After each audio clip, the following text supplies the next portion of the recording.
Okay, can you guys see my shared screen under the moving mouse?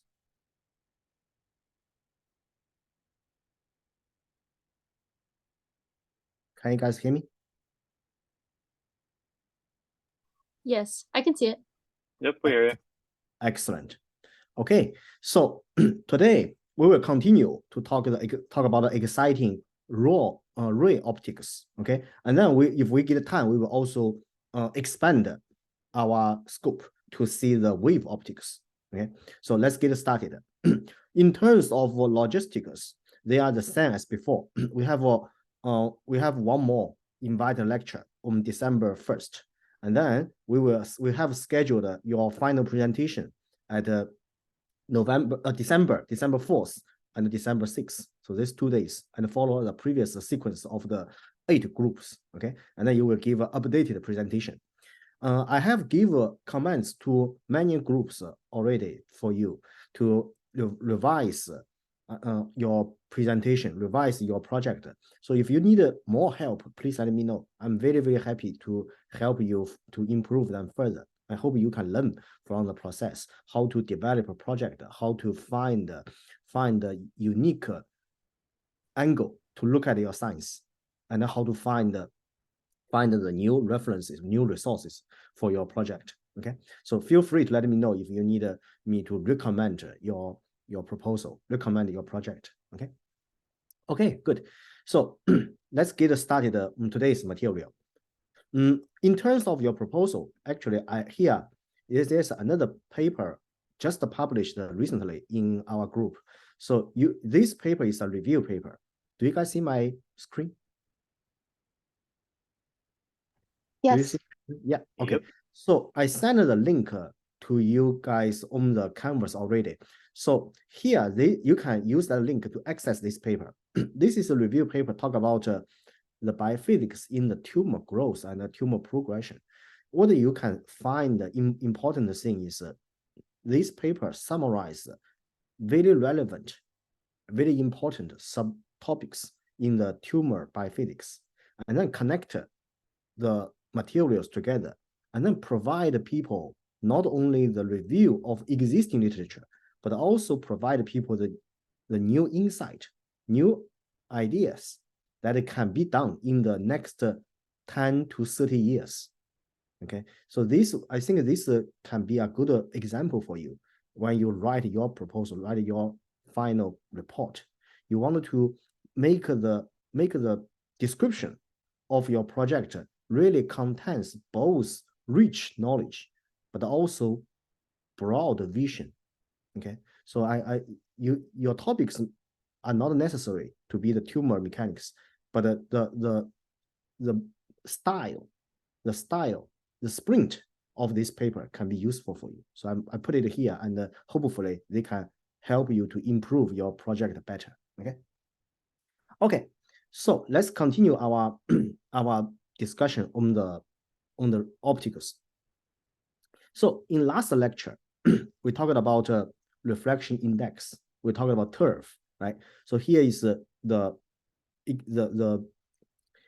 description of the light, the change in the light path due to the difference between the reflection index of the materials in which light is transmitting, right?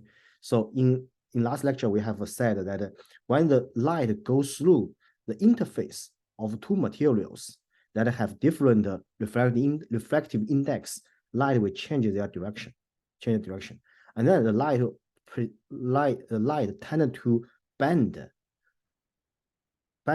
towards the normal direction more in the material that has a higher reflective index, right? So here you can see from the bottom to the top, there is a light source in the water, and the light is coming out, emitting out. And then when it encounters the interface of water and glass, because glass has a higher reflective index than the water, it is 1.5, water is 1.33. So then the light will bend, and then this bending direction is more towards the normal direction. Okay, And then when the light emit out from the glass into the air, then because air has a smaller refractive index, then the light will bend more further away from the normal direction in the air, right? So the light will go this direction. So this is a very typical condition you will encounter in the lab all the time, except in the lab we actually reverse this scenario. This water will be on the top, middle is glass, bottom is air. So when in the lab you do the imaging of the cells, actually cell is in the water on the top, and then middle glass is the bottom of the petri dish, right? There are many glass petri dish, and then beneath the glass is the air. There's the air between the bottom of the petri dish and the top surface of the microscope objective, right? So this is the scenario you always will encounter, right? So now you can see that when the light, if it's coming from a sample here, coming out, sample will emit out light from all the directions, right? All the direction.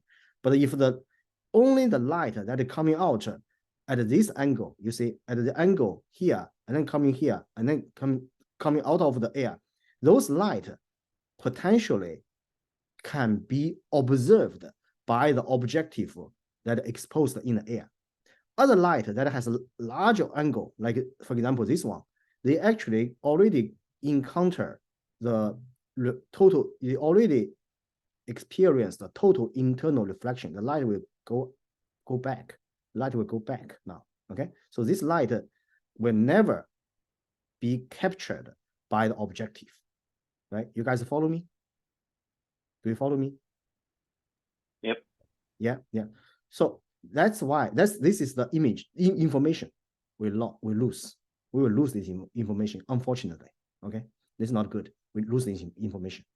And then this image, this is symmetric. In we are only showing right hand side. On the left hand side, the same thing. Okay, so in fact, this is a 2D, right? So here, this is on this surface 2D. So eventually you only get a circle, right? A circle with a radius from this point to this point, right? Larger than this point, you see the light gradually get reflected. So then they will never enter air, right? So you only every point, every image, every cell here, only this core of the light get collected by the objective. Okay, that's not good. That's not good. So people want, if you want to improve this case, people also use this phenomenon. So people added oil into this surface, use the oil to replace the air. Oil of the reflective index of the oil can be the same as glass. So then the light coming out from the glass will directly enter the oil without any change of the light direction. Okay, so then you can improve the collection efficiency of the light, and then your image resolution, image contrast, image depth, all correspondingly increase. Okay, so that's the reason. That's the reason that people use the oil immersion objective. Okay. Now, this phenomenon, but every phenomenon has the good side and the bad side. Although we said here the light get reflected back means we lose the information. However, this phenomena can this phenomena means this total internal reflection. This phenomena can also be leveraged during the imaging. You can also use it. One example is the turf microscope we discussed. So if you purposely let the incoming light to be reflected from the glass air interface, you actually only illuminate the bottom surface, actually the interface, using the light wave. Okay, and not only that thin layer, hundreds of nanometer thin layer, get excited, and then get imaged, so that any noise in the cell body or in the media will not be excited. So then you will get a much sharper image at that bottom surface. Okay, only this bottom surface. So this this is the theoretical basis of turf microscope, right? And here is a more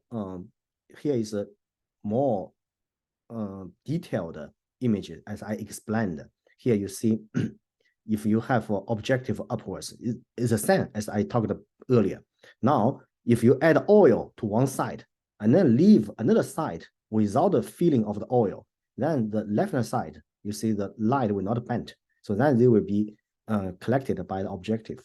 But the right side, no oil, so then the light will bend. So a portion of the light get uncaptured by the objective. Another portion get reflected.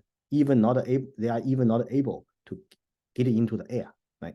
So this is the difference. So that's why people use the oil, right? And then here,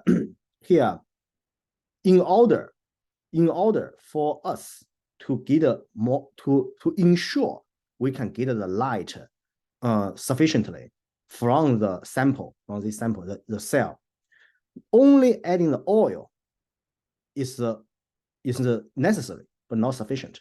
We also need to make sure that our objective has the capability to capture the light, especially at the edge. Okay, especially this objective has to be powerful enough to capture the light that easily can be lost. Okay, so that capability of the objective is called a numerical aperture. So that is described by an equation called n times sine theta.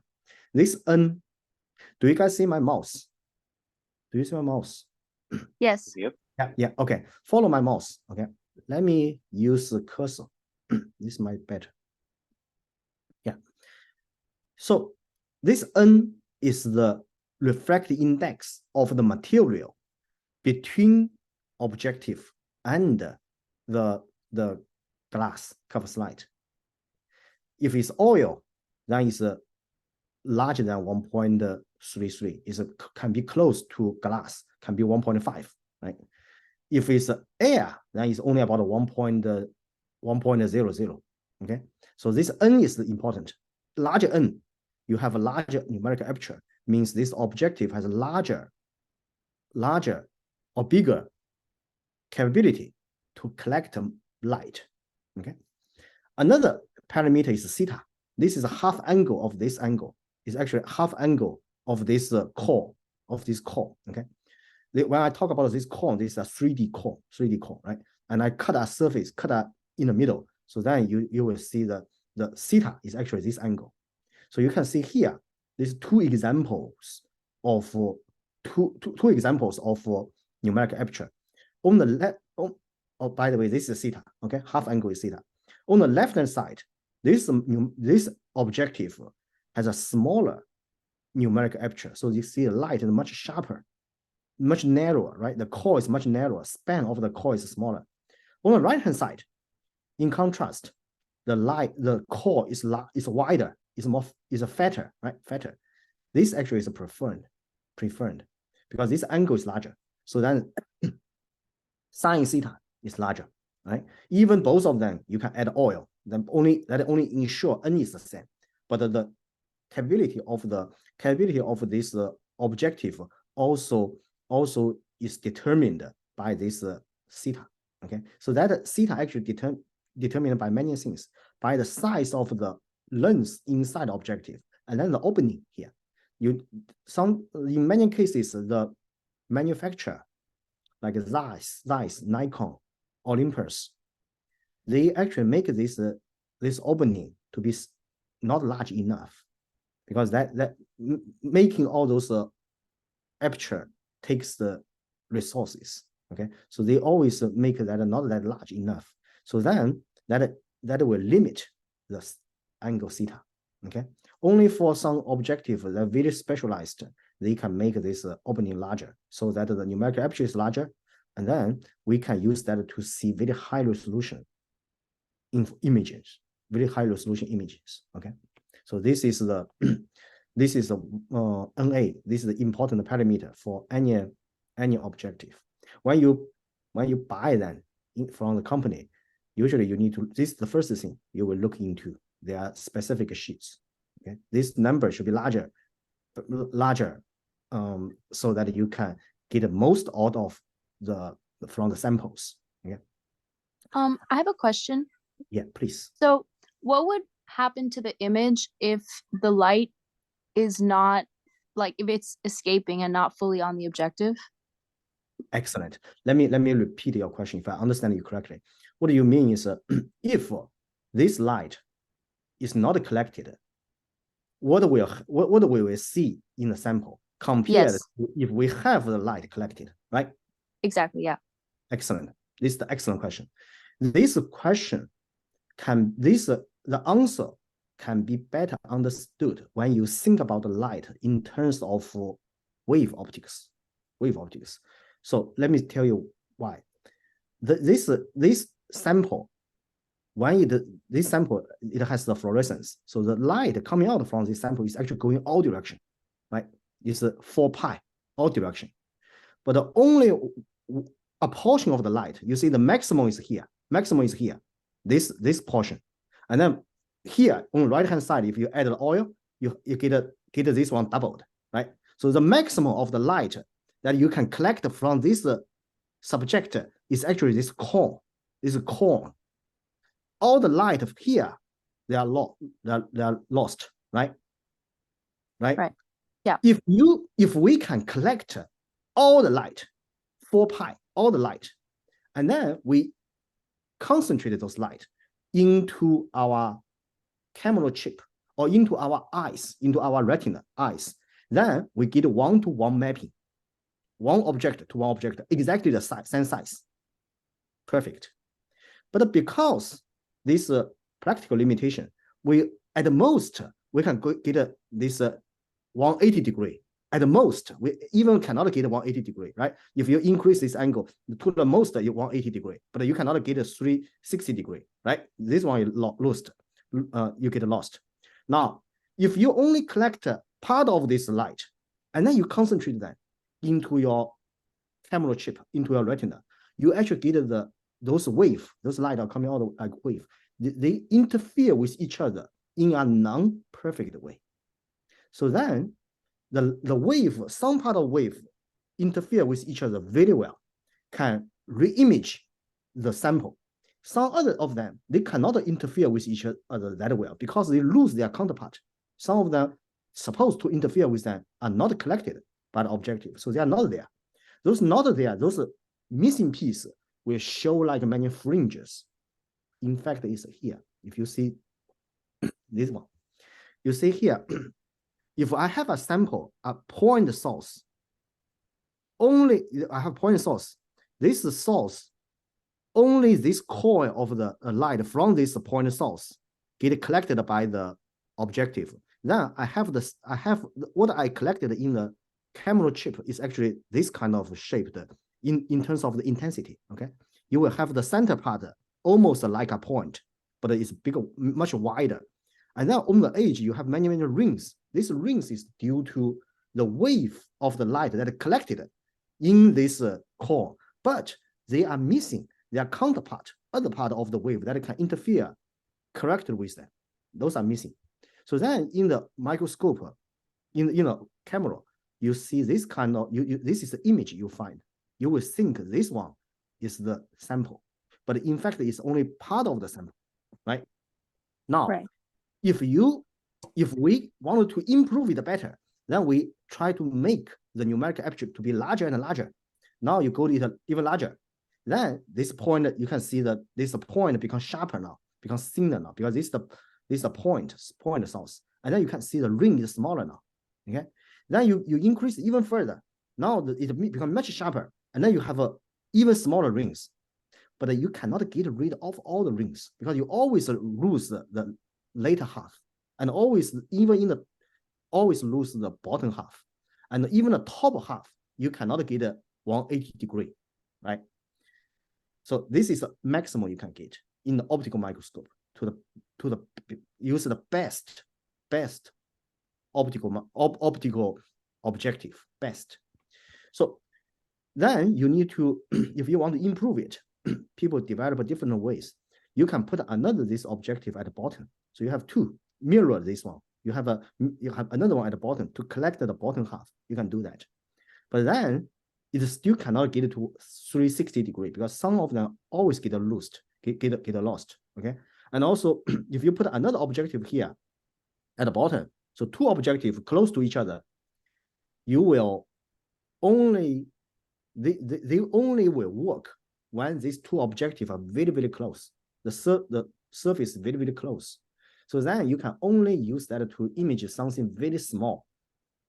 Okay. Nobody have ever used that to image multiple cells. You can image a single molecule, part of the cells, or one cell at the most. And many, many cells together, like a tissue.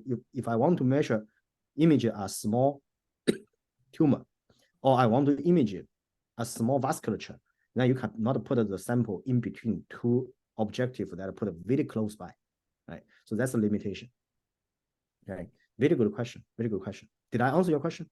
Yeah, thank you. So, yeah, so that leads to many research. In my lab, we are actually develop different tools, and we are increase.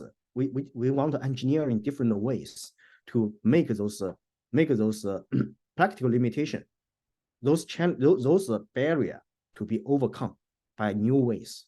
Okay, there are new ways. So those are the new research currently ongoing. Okay, good. Now, I have a question as well. Please. This, it might be too in-depth a question, but if you could go back to the previous slide real quick. Yeah. The concept of like reflecting or refracting light, I've always wondered, how does that actually work on the single photon scale? How is a photon itself refracted or reflected? Like, does it just happen all at once, or does the photon go through a momentary shift, or is it more of a quantum thing that's hard to describe? Yeah, that's good. Very good question as well. This is a good question. I can answer you this question, but maybe better when we talk about if we get time, we can talk when we talk about the quantum optics. Then the picture you will form in your brain will be much sharper. Okay, it will involve the light matter interactions. So the photon traveling in the matter will actually physically collide with the atoms in the material, in the material. Okay, so during that process, they will do through those colliding. If you look at the globally, look at the macro scale, they will form the phenomena called refracted and reflected. Okay, so if we get time, we can talk about the details there. But this is well understood. What you said, that the light and matter interaction, that the research field is very mature now. So this part is well understood. If we get time, we can talk about that. If we don't have time in class in the future, we can discuss that in the lab. Okay. Gotcha. Thank you. Super good question. Super good. Okay. So, okay. Now, in terms of the numerical aperture, we give some examples here, and also, this guy is called Eridix. This will be useful when we discuss about the resolution. Then you will know because this Eridix, this disk will determine how better we can resolve two peaks. If we have two peaks together, can we really tell them apart? Okay, that is fundamental of the resolution, fundamental definition of resolution. Okay, so this one is useful. Now, I already mentioned that numerical aperture is n times sine theta. Here they use mu, but it's a sine, that's half angle. Okay, now this is a table showing different magnification of the objective we will encounter when we browse the website of the manufacturers. Okay, different magnification, and then they will correspondingly will have numeric apertures. Okay, these two different material. The many objective have different materials. They are achromat. This we will discuss. That means that they correct some aberrations. Okay, and then they also plan fluoride. Okay, and then these three different types of the objective. Okay, and then for different magnification, because it's different types, they will yield different numerical aperture. Okay, so this is a common thing people will find. And then in the experiment, depends on your need. You can choose either air immersion or oil immersion or water immersion. Okay, and then you can find use the corresponding numeric aperture. Here also, by the way, because this NA is n times sine theta, right? Sine theta has a maximum value, cannot be more than 1, right? Cannot be more than 1. So then that means NA, the largest number of NA is n, is the reflective index of the material between objective and the sample, right? So this n, if you use oil, then you can get a larger NA. For example, here, you see here, 40x, 1.3, almost 3. So this one, sine theta almost close to the 1, right? Then you get this numerical aperture, right? And then you can see here, this also means NA cannot be larger than the glass, 1.5, never larger than that, right? It's limited by sine theta here. Right? Okay. So we talked about this last time. This is the diagram showing TRF, total reflective index microscope, right? And then, yeah, this is the mechanism, and this is the ending results, how the signal to noise ratio on the surface, on the bottom of the Petri dish get increased by using the phenomenon that the light will reflect, totally reflect, right? So then you get this image. For the same type of sample, if you don't use the TRF, you use epifluorescence, then you get a high background, right? Then signal to noise ratio is relatively low, right? And also it can be used to study the cell, the structure at the cell bottom, right?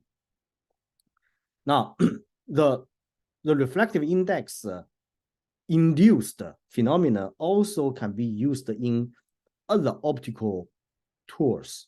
One example, there are many tools use this leveraged this phenomenon. One typical example, this Nobel Prize at optical fiber. So Nobel Prize as 2010 also, right? The developed by Dr. Gao in Hong Kong. He developed the optical fibers, right? So using the optical fiber, they actually have the material that has larger reflective index in the center, and then that material is surrounded by another material that has a lower reflective index. So then when you feed the light into the center, then the light cannot go out because it's totally reflected inside. So then the light is confined inside the core, right? So that you can deliver all the light from one end to another end, with the distance between the end can be many miles, can be one end of the earth to another end of the earth, right? So then no light loss, so it means no information loss. So and the light travel speed is very quick, right? We know that light speed is the quickest speed so far people discovered in the nature, right? So then it can deliver information without loss at the immediate moment. Okay, so that is the idea of optical fiber, optical waveguide. Okay, so this shows the example of a more sophisticated light guide. Okay, so they have multiple layers, but the fundamental principle is still based on the total reflection we discussed in the class. Okay, and also here are some specific numbers. Those are important numbers in the optical waveguide. Here you also see low NA, right? Low numeric aperture. Why this is important? This is actually, here in this case, low numeric aperture is preferred, different from in the imaging field. In the imaging field, we want a high numeric aperture. Here you want a low, means here this angle you want to be smaller compared to the angle, this angle, okay? So that they can have a total internal reflection inside of the core, right? Okay, so those are the fundamentals of the optical fiber. Now, when we do the imaging, we not only want to make sure we have a larger collection efficiency, but also we want to make sure we do not have the distortion. Okay, do not have distortion. This distortion in the imaging usually is called aberration. Aberration. So it means that the image you get is very, very far away from the real sample. Very, very different. Okay. And this aberration is mostly caused by the imperfection of the lens you use, of the lens. Okay. So here are listed several different types of aberration. They all have different physics there. And in the real practice in our lab or in other people's lab, we actually have different ways to minimize those aberrations. Okay. Do you guys hear me? Do you hear me? Yep, we hear you. Yeah. Okay. Very good. So first, and I want to point out one thing here. When we see this aberration, we see this aberration is because of the imperfection of the lens, and it causes distortion of the image. Is not good. However, sometimes depends on how you use those aberration. Sometimes this aberration can be used in the positive way. They can be useful. Okay. Sometimes we leverage those aberration. I will give you one example how we leverage this at the end of this the description of the different types of aberration. Okay. So it depends on how you use it. In a lab, you actually want to use all the knowledge I discussed in the class to combine that to in a creative way to solve the research challenge and then obtain your scientific data correctly. Okay. So the first aberration is called a spherical aberration. This aberration is very, very common, spherical aberration or aberration. Okay. This is because if you have a lens here, the incoming light, all those incoming collimated light incoming encounter this lens and then get focused on one point, right? We explained this in the previous lecture. However, those light, they may not focus on the same focal point. For the number one, you see number one light, one top, one bottom. When they go through the lens, they may focus at this point at a smaller focal length. But number two and number three, respectively, they focus on the point that has an increasingly larger focal length. So 1, 2, 3, they are not focused on the same point. Then in this case, if you have a beam of light coming to focus on the camera chip, then your camera chip actually can only encounter one part of it. Because camera chip is 2D. It's like a plane here. It can only capture either 1 or 2, or either 2 or 3, right? So you only can capture 1. So then the remaining one, not focused on the camera chip, they will also generate those rings there, fringes. Those will increase the noise there. Not good. Okay. So that this kind of phenomenon that light is not focused on the one point, this is called a spherical aberration. The reason it's called spherical aberration is because in many lens, the surface, this curvature, manufacturer usually make it more close to a sphere. That is actually not correct. If you calculate, mathematically calculate the light penetration through the lens, if you use that, I talked about the Fermi's law in the previous lecture, right? If you use the Fermi's law to calculate the optical path, you will find in order for all those points to converge into one point, this surface should not be spherical, should be elliptical. This can be mathematically calculated, should be elliptical. Then you can eliminate spherical aberration. But in the company, when the manufacturer fabricate the lens, making elliptical surface is much harder than making the spherical surface. So even the company knows this reason, and they are doing their best now to make the elliptical surface. At the edge of the lens, still not perfect. So still some light coming will, especially the edge one, they will focus on a point that is far away from the focal point formed by the light coming from the center. Okay, so that is currently is still a existing challenge. So that's one kind of aberration. This is not good. Will cause trouble. Second aberration is called chromatic aberration. So that is because we have incoming light. The light has different. Usually, light is not pure, right? So we all know white light has many color of light as components: red, orange, yellow, green, and blue. Those and purple. Those different wavelengths. Different wavelengths of the light when they pass the glass, pass the transparent material, they will have different reflective angle. So then when the white light coming to the lens, the light of different lens will focus at a different point. Okay, this also is not good.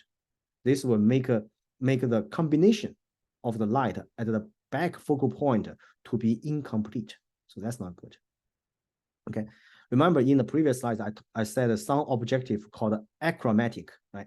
That actually is in the objective, people have developed new ways to add more lens there so that they can minimize those chromatic aberration.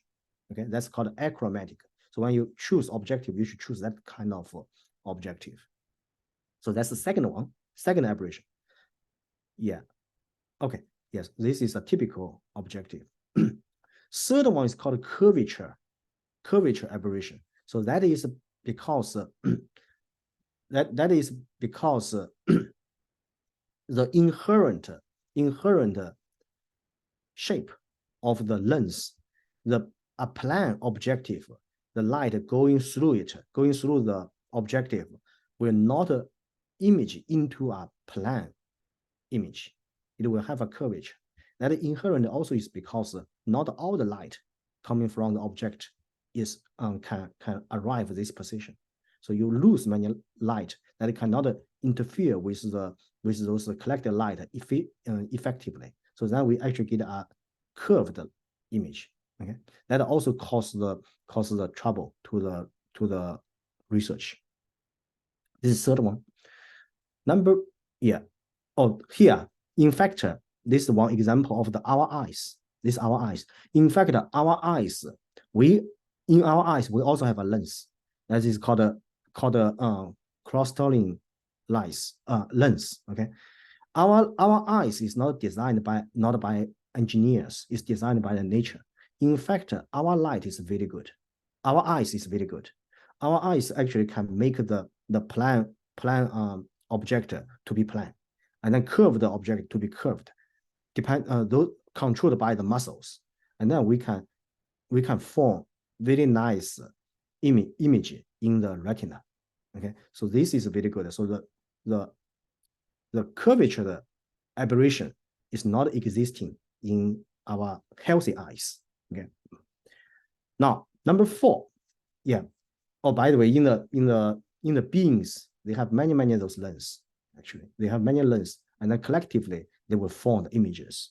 Okay, this deserves an individual lecture. I have many materials talk about how the arrangement of those individual lenses in those complex eye can work to form the correct image, and what the real image bees are preserving. Okay, we don't have time to talk about this, but in the future, if you have interest, I can show you those PowerPoint slides as well. Number 4, Number 4 aberration is called a comma aberration. Comma aberration. Do you guys hear me? Yep. Yeah, good. So this comma aberration is caused by the factor that the curvature of the lens is not homogeneous everywhere. Okay, when the curvature on the surface of this lens changes at different locations, then the light coming and focus on the at the back of the lens will be at a different point. For example, this light coming here will focus here. This light coming here will focus somewhere here, and other light will come in from other place. And then those different focus will interfere with those light will interfere with each other, and then we generate some comma. So then it looks like this, a comma. Okay, comma. If it's more perfect, then it will have an iridix, the one I mentioned, iridix, that has one center and one ring. That is not avoidable because anyway we lose many information, light, right? But this this disk is symmetric. But if the surface of the lens is not homogeneous, the curvature is not homogeneous, means they will yield different focal point, then it will generate many commas, many of these kind of things. Okay, that's not good. Okay, now based on this comma aberration, they actually can also give us something useful. It's not always bad. It can also be useful if we design the experiment creatively. Here is one example of comma aberration. It's also called astigmatism aberration. Do you guys see my mouse? Do you see my mouse? Yep. Yeah. Yes. Excellent. So what does this mean? This astigma aberration actually is one type of lens that has different curvature, inhomogeneous curvature, but this is more simple. It only has 2 different curvature. For example, if you look at this lens, it has 2 curvature. One curvature is this blue one, blue one, much shallow. Another one is perpendicular to it, horizontally, red one, this one.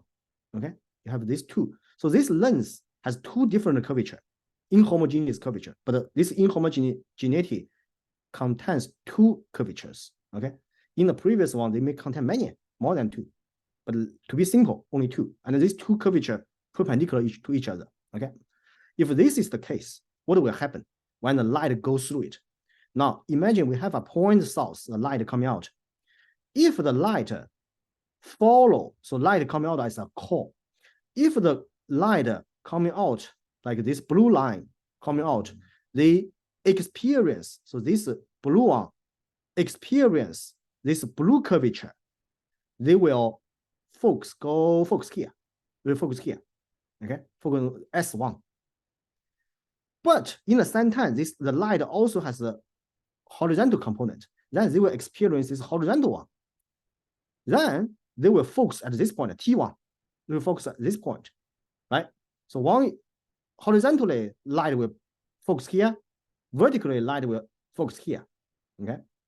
Now, in this case, if you have a sample, it's a spherical sample, then what you will see this spherical sample at those points at the T1 and S1, you will see them not like a sphere. The reason is because this spherical one, if you follow this red one, on the horizontal part, this become a point, a sphere, the same size as this particle to particle now. But on the vertical direction, they have not converged yet. So then on the vertical direction, you see a line there, right? So then if you look at this point source at the T1, you actually see a horizontal line, actually elliptical, horizontal elliptical. Okay. Now you move further away, then this elliptical length decrease now.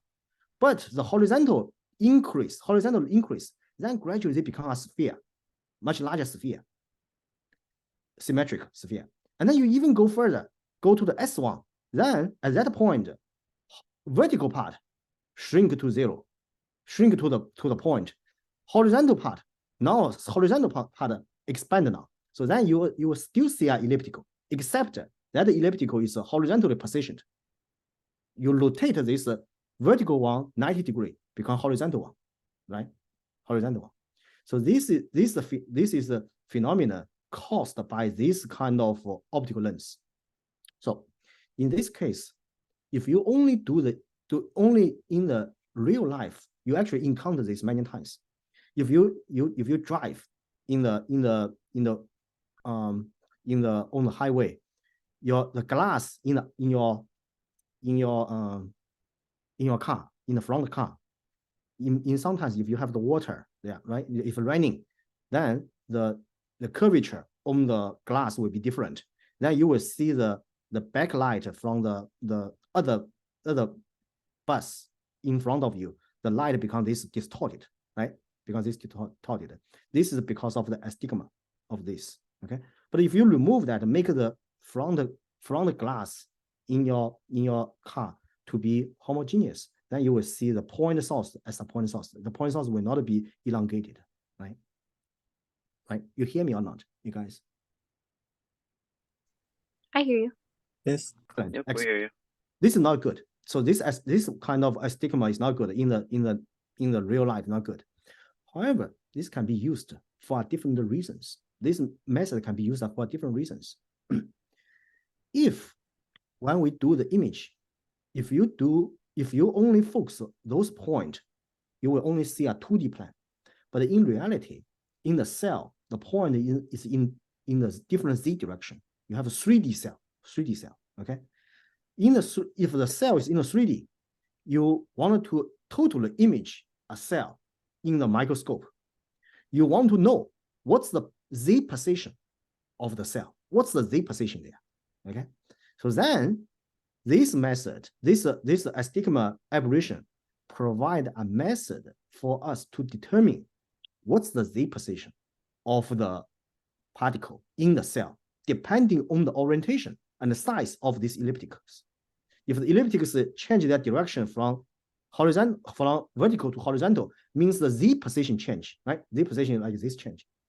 Then we depends on the size, shape and size, we can know what's the z position. Okay, so then here is actually one diagram, one representation of the sample.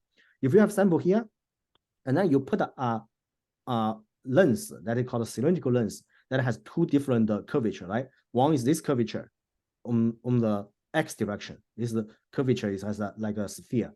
Another one is in the y direction, in this direction. As you follow my cursor, this is the curvature equal to 0, right? No curvature, right? So these two extreme curvature combined together follow the same principle. Follow the same principle I mentioned here, right? Then in the image plan, in the chip, you will see in this cell there are many points. Some of the points they are they are at the higher position. What you see actually is those point source. You will see they actually like a horizontal ellipse. The particle that is closer and closer, lower and lower, like you will find that they are closer and closer, and then become a sphere, which is somewhere here, somewhere in middle. If you go even lower, I didn't mess it up. then they will become ellipse, but like if it gives vertical. you a possible, right? Oh, I think that's it. Hey, Carl, you have a question? Carl, you're talking to other people, right? I'm sorry, I didn't realize I was muted. My bad. That's fine. Yeah. So using this aberration principle, you can determine the position of particle inside a cell. Okay. Then you don't need to use other very special devices to measure that, but you immediately can find this. Okay. That's the use of aberration. And here is the picture showing that you see this is cytoskeleton, and here the cytoskeleton is labeled by the fluorescent particles, and then by determining their elliptical, the direction of ellipses and the size of ellipses, you can determine their vertical position. And then here the color encode different position from 0 to 600 nanometer, right? So those are very useful. And finally, in the real opticals, in the real objective, we actually have people have very useful combination of different lens, so that we can minimize all those aberrations. You only use aberration in the situation that you need to engineer them. Otherwise, you use those compound microscope to minimize all the aberrations. So those are actually very, very useful method. Yeah. Okay. Now, eventually, what we will get during the imaging process is, let's go through one whole diagram showing how the sample is really optically captured by our microscope. Let's go through that process. Firstly, we have from the left to the right, we have an objective that can capture the fluorescent sample located on the focal plane, right? This is also the sample plane, focal plane. So those light coming from the sample get collected by the objective. And then after the objective, they become collimated, and then collected by another objective. Only one objective cannot form a good image, so we need another one. And then this one collected this and then focus this sample on the corresponding plane. That plane is called image plane. This plane can be either our eyes retina or can be the camera chip. Okay, and then here we know this distance is not long enough. These two distances are not long enough. In the microscope, we want to have enough distance to put the camera and put the filters so that we can improve the quality of the image. So then we need to relay this image to the camera chip in a more efficient way. So then we have another lens. So then this process repeat. So then this image get captured by another lens, and then go out, become collimated beam, and then be imaged, be further converted by the number 4 lens, and then they will finally focus on the retina or on the camera chip. This process can happen. You can repeat this process again and again, so that you can have the image relayed to different position that it has a light detection device, right? Here you can see they have the position and angle, means different position have different samples, and those the light coming out of the front sample, once they converted by the objective, they will still become collimated beam, but they will have different angle. Okay, the different angle. So by changing the angle, you will see different position, and by changing the position, you also see corresponding different angle. Okay.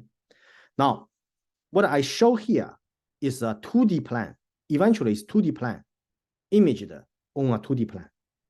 But in fact, in the real situation, as I said, their cells is 3D. You have also the light here, all right? Light source here, and here. They also will follow the same principle, but they will not focus at this point. And eventually they will not focus at this retina imaging plan. They will focus at other plans. And then they will those non-focused light actually will cause noise to the real sample. That is not good for us. Okay, so to remove those noise on the non-focused plan, people use this principle, developed the new method. Okay, so one of the method, yeah. So here, how about the light emitted out from the non-specimen plan, different Z position, is not focused. Okay, means the plan here, somewhere here. Now, how can we remove that? But only want to get to the sharp image of the sample. Okay, the way to do is people can put a blank plan in the middle here, and then only leave a pinhole here. Only let the light go through this center, go through this focused plan, pass through. Other light will be blocked by this plan. Okay, this is a pinhole. It's a pinhole, and this method eventually generate a microscope called a confocal microscope. So we all know what is we all use confocal microscope, but the principle of that is based on the slides I just showed. In the confocal microscope, you actually use those plan that has a pinhole inside, only allow in-focus light go through. Non-in-focus light get blocked. Okay, and then you can collect you can efficiently collect in-focus information. So here is a wide field of view microscope. You collect everything, including this vasculature, and in the plan, and also the information out of the plan. But if you use confocal, then you only collect the in-plan information. So then it becomes much sharper, right? Much sharper. The background or the unfocused light get blocked by this opaque plan, right? Here is another example. So this is a multicellular tissue, right? So this is the people use this to study the development, how the cell develop in the tissue. There's a multiple cells, there's a nucleus, right? And then if you look at this picture, it's quite fussy. If you now insert that pinhole into it, then what you will see is like this. This is much sharper, right? This is a confocal image. Do you guys hear me? Do you guys hear me? Yep. Yes, I hear you. Yeah, excellent, excellent, good. Oh, Isabel, I saw your message now. You sure, deadline of it is December 6th. Yeah, you can submit it at December 6th. No problem. Yeah, good. Okay, excellent, excellent. Now, here is the summary of the confocal microscope. They can dramatically improve three things. One is increase the contrast. Another one is provide optical section. So then you only see a plan information. You don't need to see the information out of the plan. So the optical section. Third one is resolution. So it's not a dramatic increase of resolution. It's about 10%, 10 to 15% improvement, but it still improve the resolution. Okay, because you remove the boundary noise. Right. So this is the very good microscope that people like to use in the lab. Okay, here I also list the other properties of the microscope. You can use that. Okay, I can stop here now, and then in the next lecture we can discuss about the wave optics as well as some remaining